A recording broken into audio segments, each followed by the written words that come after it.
je vous retrouve aujourd'hui parce que je suis en train de monter mon nouveau design et je me suis dit que ce serait sympa de partager avec vous mon Caston en I-cord.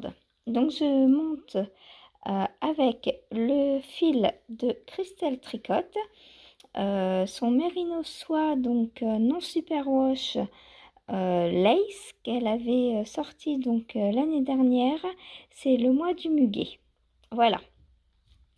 Donc, on va tout d'abord donc faire un nœud coulant. Hop, on pense à laisser assez de fil pour monter 3 mailles et pour rentrer son fil à la fin de l'ouvrage.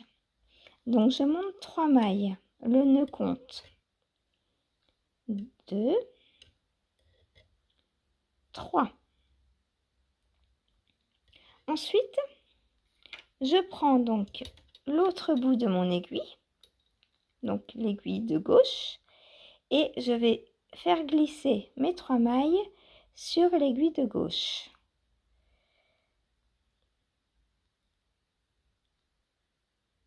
Hop. Ensuite, donc, je prends mon fil relié à la pelote et je vais faire dans la première maille knit front back, c'est-à-dire un KFB. Donc, c'est une maille que je tricote par le brin avant et une que je tricote par le brin arrière. Ça fait une augmentation.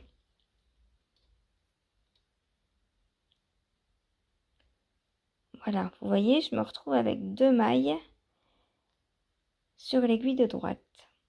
Puis je tricote les 2 mailles à l'endroit. Hop. Ensuite, je glisse de nouveau sur mon aiguille de gauche 3 mailles. Donc une,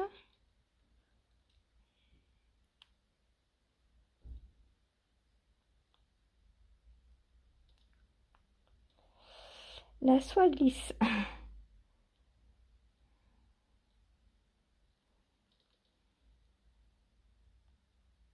2 et 3. Et donc là, vous voyez qu'il nous reste une maille à droite. Donc on la laisse. Et on recommence. On fait un knit front back. Donc une augmentation.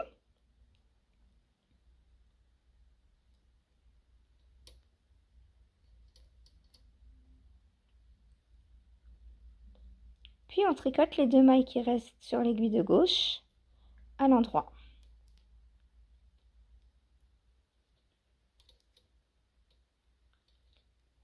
Ce qui fait que maintenant, on a 1, 2, 3, 4, 5 mailles sur l'aiguille de droite. Et on recommence. On glisse 3 mailles. Donc 1,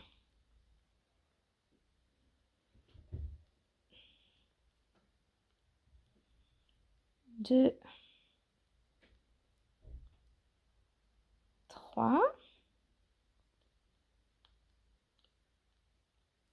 On fait notre augmentation.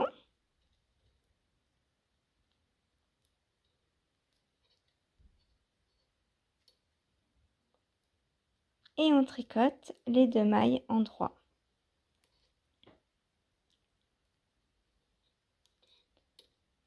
Et comme ça, on monte les mailles en fait, une par une, en tricotant en même temps un I-cord. Et on répète ça jusqu'au nombre de mailles voulu en fait. Donc moi là, pour mon design et pour ma taille, il m'en faut 81. Donc je vais répéter ça jusqu'à avoir 81 mailles. Donc hop, je glisse. On glisse toujours 3 mailles donc sur l'aiguille de gauche.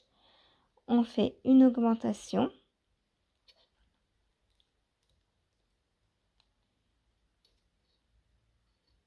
Ça permet d'intégrer tout de suite la finition en fait.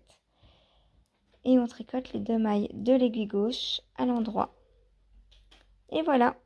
Et comme ça, on a notre I-cord qui se forme. Et ça permet donc, je disais, d'intégrer tout de suite la jolie finition en I-cord que l'on aura sur le vêtement ou le châle.